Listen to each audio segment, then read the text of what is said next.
Magic নাইবা কলা জাদুৰ বিষয়ে আপোনালোকে নিশ্চয়কৈ শুনিছে। আপুনি নাইবা আপোনাৰ কোনোবা পৰিয়ালৰ সদস্য ব্লেক মেজিকৰ শিকাৰ হৈ আছে নেকি? কোনোবাই ব্লেক মেজিক কৰাৰ চেষ্টা কৰি আছে নেকি? এইবোৰ আপুনি কেনেকৈ জানিব? তেন্তে আহক আজিৰ এই ব্লেক মেজিক এক্সপ্লেনেশ্যন ভিডিঅ'টোত আমি সকলোবোৰ জানিবলৈ চেষ্টা কৰোঁ, য'ত মই ব্লেক মেজিকৰ 6টা বিশেষ পইণ্ট আজি আপোনালোকৰ লগত শ্বেয়াৰ কৰিম। আপোনালোকৰ আশে-পাশে নাইবা আপোনাৰ পৰিয়ালৰ মাজত নাইবা আপোনাৰ বন্ধু-বান্ধৱী নাইবা আপোনাৰ ৰিলেটিভছৰ মাজত ব্লেক মেজিকৰ বিভিন্ন কাহিনী আপোনালোকে নাইবা মই সৰুৰ পৰা আমি সকলোবোৰে শুনি আহিছোঁ। আপোনালোকে ব্লেক মেজিক নাইবা কলা যাদুৰ বিষয়ে ইণ্টাৰনেটত চাৰ্চ কৰিলেও পাব যে এজন মানুহে তেওঁৰ শত্ৰু এজনলৈ ব্লেক মেজিকৰ দ্বাৰা তেওঁৰ জীৱনত ডাউনফল অনাৰ চেষ্টা কৰিব পাৰে। টেকনিকেলি চাব গ'লে এইটো সম্ভৱ কৰি তুলিব পৰা যায় ব্লেক মেজিকৰ দ্বাৰা। কিছু গভীৰভাৱে ইণ্টাৰনেটত বিভিন্ন চ'ৰ্চত ৰিচাৰ্চ কৰি জানিব পাৰিছোঁ যে ব্লেক মেজিকৰ শিকাৰ হোৱা মানুহ এজনৰ ওপৰত কেনেধৰণৰ প্ৰভাৱ পৰিব পাৰে। আৰু মই আজিৰ এই ভিডিঅ'টোত ব্লেক মেজিকৰ কিছুমান বিশেষ কথা আপোনালোকক সঠিকভাৱে ক'বলৈ চেষ্টা কৰিম। মেজিকৰ ওপৰত ইণ্টাৰনেটত নাইবা বিভিন্ন চ'ৰ্চত ৰিচাৰ্চ কৰি মই কেইটামান বিশেষ পইণ্ট পাইছোঁ। এই বিশেষ পইণ্ট কেইটা আজি মই এই ভিডিঅ'টোত আপোনালোকৰ লগত শ্বেয়াৰ কৰিম। আৰু সেই পইণ্ট কেইটা হয়তো আপুনি নাইবা আপোনাৰ ফেমিলিৰ কোনোবা মানুহে নিজৰ ৰিয়েল লাইফৰ লগত ৰিলেট কৰিব পাৰিব। এতিয়া হয়তো আপোনালোকৰ মনত প্ৰশ্ন আহিব পাৰে যে ব্লেক মেজিক নাইবা কলা যাদু মানে কি? আৰু যদি মই অতি সহজভাৱে ক'বলৈ যাওঁ, ইয়াৰ অৰ্থটো যদি মই ভালদৰে বুজাই ক'ব যাওঁ, black magic is magic related with evil Spirits. মানে ক'ব গ'লে ব্লেক মেজিক সম্পূৰ্ণ আত্মাৰ লগত জড়িত বুলি কোৱা হয়।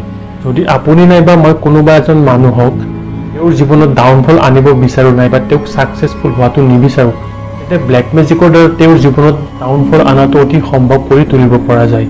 চাব গ'লে ব্লেক মেজিক কৰা কিছুমান বিশেষ ব্যক্তি থাকে যাৰ ব্লেক মেজিকৰ ওপৰত সম্পূৰ্ণ এক্সপিৰিয়েঞ্চ নাইবা নলেজ থাকে। ব্লেক মেজিক নাইবা কলা যাদুৰ এটা বিশেষ ভয় লগা দিশ আছে। ফৰ এক্সাম্পল, যদি মই ব্লেক মেজিক কৰিব বিচাৰোঁ নাইবা আপুনি যদি ব্লেক মেজিক কৰিব বিচাৰে কাৰোবাৰ ওপৰত, তেন্তে কিছুমান বিশেষ ৰিচুৱেলছ আমি পালন কৰিব লাগিব। ব্লেক মেজিক কৰা সেই সময়ছোৱাত যদি সেই ৰিচুৱেলছৰ সময়ত যদি আপোনাৰ ফালৰ পৰা নাইবা মোৰ ফালৰ পৰা সাধাৰণভাৱেও অকণমান ভুল হৈ যায়, তেন্তে সম্পূৰ্ণ ব্লেক মেজিকৰ নাইবা কলা যাদুৰ বেকফায়াৰ মোৰ ওপৰত পৰিব নাইবা আপোনাৰ ওপৰত পৰিব। এইবোৰ মই নিজে বনাই কোৱা কথা নহয়, এইবোৰ বিভিন্ন ডাঙৰ মানুহে বিভিন্ন ধৰণৰ চ'ৰ্চত ৰিচাৰ্চ কৰি কিছুমান প্ৰমাণ হোৱা তথ্য দিছে। তাৰ পৰা মই আপোনালোকৰ লগত আজি এই কথাখিনি শ্বেয়াৰ কৰিব পাৰিছোঁ। ব্লেক মেজিকৰ বিশেষ 6টা পইণ্ট আছে, সেই 6টা পইণ্ট আজি আপোনালোকৰ লগত শ্বেয়াৰ কৰিম। সেই 6টা পইণ্টৰ এটা পইণ্ট হ'লেও আপুনি আপোনাৰ লগত নাইবা ফেমিলি মেম্বাৰ্ছ, আপোনাৰ ফ্ৰেণ্ডছ, আপোনাৰ ৰিলেটিভছৰ লগত এটা পইণ্ট হ'লেও আপোনালোকে ৰিলেট কৰিব পাৰিব বুলি মোৰ বিশ্বাস আছে। আজিৰ এই ভিডিঅ'টোত ফাৰ্ষ্ট পাৰ্টটোত মই 3টা পইণ্ট আজি আপোনালোকৰ লগত শ্বেয়াৰ কৰিম, আৰু বাকী 3টা ইম্পৰ্টেণ্ট পইণ্ট মই ইয়াৰে ছেকেণ্ড পাৰ্টত আপোনালোকৰ লগত শ্বেয়াৰ কৰিম। ইয়াৰে প্ৰথম পইণ্টটো হ'ল ৰেণ্ডম ভইচেছ অফ লাউড লাফিং এণ্ড ক্ৰাইং। কেতিয়াবা আপুনি অকলে কোনোবা এটা ঠাইত বহি আছে নাইবা কোনোবা নিজান ঠাই এটাত আপুনি কিবা কাম কৰি আছে, হঠাৎ এনেকুৱা লাগিব পাৰে যেন দূৰত কোনোবাই কান্দি আছে নাইবা কিবা কথা পাতি আছে নাইবা বিভিন্ন ধৰণে হাঁহি আছে, তেনেকুৱা আপোনাৰ অনুভৱ হ'ব পাৰে। এতিয়া সেইবোৰ শুনি আপুনি হয়তো কনফিউজ হ'ব পাৰে যে এইবোৰ সঁচা নে এইবোৰ আপোনাৰ মনৰ ভ্ৰম, আৰু পিছত আপুনি নাইবা মই ভাবি লওঁ যে এইটো মনৰ ভ্ৰম হ'ব পাৰে আৰু এইবোৰ আমি লাহে লাহে পাহৰিবলৈ চেষ্টা কৰোঁ নাইবা আমি পাহৰি যাওঁ। কিন্তু যদি এনেকুৱা বহুতবাৰ নাইবা বাৰে বাৰে হৈ আছে, তেন্তে ভেৰি পচিবল আপুনি ব্লেক মেজিকৰ শিকাৰ হৈছে নাইবা আপোনাক কোনোবাই ব্লেক মেজিক কৰাৰ চেষ্টা কৰি আছে। ব্লেক মেজিকৰ ছেকেণ্ড পইণ্টটো হ'ল having bed luck in everything. আপোনাৰ জীৱনত হয়তো এনেকুৱা ফ্ৰেণ্ডছ নাইবা এনেকুৱা ৰিলেটিভছ আছে যিয়ে এনি টাইম কৈ থাকে মোৰ ভাগ্যখনেই বেয়া, মই যিটো কাম কৰিব বিচাৰোঁ সেইটো কাম নহয়, জন্মৰ পৰাই ভাগ্যখন বেয়া, মই একো কামতে ছাকচেছফুল হ'ব পৰা নাই। এনেকুৱা বিভিন্ন ধৰণৰ মানুহ হয়তো আপুনি আপোনাৰ জীৱনত লগ পাই আহিছে। বিভিন্নজন ডাঙৰ ব্যক্তিয়ে ইয়াৰে ওপৰত ৰিচাৰ্চ কৰি কিছুমান তথ্য দিছে যে এইবোৰ ভাগ্য নাইবা লাকৰ কাৰণে নহ'বও পাৰে, এইবোৰ আচলতে হ'ব পাৰে ব্লেক মেজিকৰ দ্বাৰা বা ব্লেক মেজিকৰ চেষ্টাৰ ফলত এইবোৰ বিভিন্ন মানুহৰ জীৱনত ঘটি থকা দেখা যায়। এতিয়া কোনোবা এজন বিশেষ মানুহ কাৰোবাৰ জীৱনত অতি ডাঙৰ শত্ৰু হৈ যায়, যাক ডাইৰেক্টলি একো কৰিব নোৱাৰে, তেতিয়া ইনডাইৰেক্টলি ব্লেক মেজিকৰ দ্বাৰা এইবোৰ কৰিবলৈ বিভিন্নজনে চেষ্টা কৰি অহা দেখা গৈছে। বিশেষকৈ এইবোৰ ঘটনা গাঁৱলীয়া পৰিৱেশত বেছিকৈ হোৱা দেখা যায়। মই এইটো নকওঁ যে 100% ব্লেক মেজিকৰ কাৰণে এইবোৰ হ'বও পাৰে, কিন্তু আপোনালোকে নাইবা মই এইটো পেলাইও দিব নোৱাৰোঁ যে এইটো ব্লেক মেজিকৰ কাৰণে নহ'বও পাৰে। আৰু ব্লেক মেজিকৰ এই বিশেষ পইণ্টৰ 3rd নম্বৰ পইণ্টটো হ'ল having problem with remembering staff.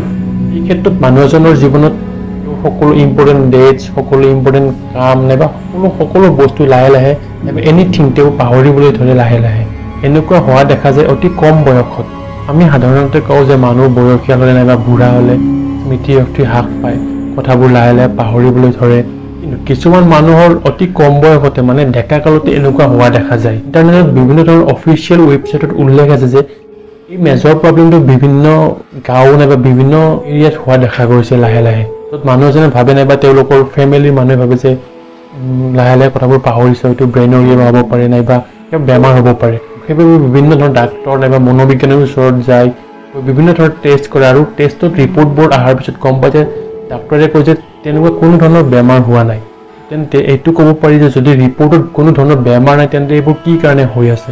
যদি আমি সেই অফিচিয়েল ৱেবছাইটবোৰ পঢ়ি চাওঁ তাত উল্লেখ আছে যে যদি এনেকুৱা ধৰণৰ বিভিন্ন ধৰণৰ ঘটনা হৈ আছে তেন্তে এইটো ব্লেক মেজিকৰ কাৰণ হ'ব পাৰে। তাৰপিছত সেই ভিক্টিমজনে নিজৰ ইম্পৰ্টেণ্ট কামবোৰ নকৰা হয়, লাহে লাহে অকলে থাকিবলৈ লয়, ৰুম এটাত বন্দী হৈ পৰে, দুখ মনে থাকে, হাঁহি ফূৰ্তি ধেমালি, সম্পূৰ্ণৰূপে মানুহজনে সেইবোৰ সকলোবোৰ এভইড কৰিবলৈ ধৰে।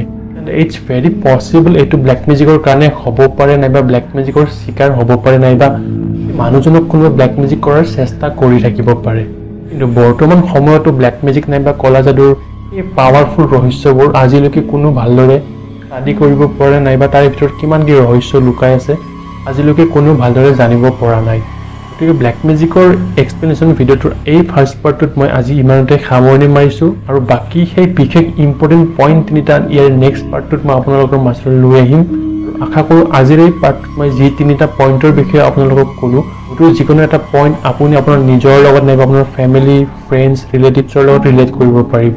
গতিকে ব্লেক মেজিকৰ এই ফাৰ্ষ্ট পাৰ্টটোৰ পৰা আজি মই সামৰণি মাৰিছোঁ। আশা কৰোঁ সকলোবোৰ ভালে থাকিব আৰু ইয়াৰে ছেকেণ্ড পাৰ্টটোত আকৌ সকলোকে লগ পাম বুলি আশা কৰিলোঁ। ধন্যবাদ।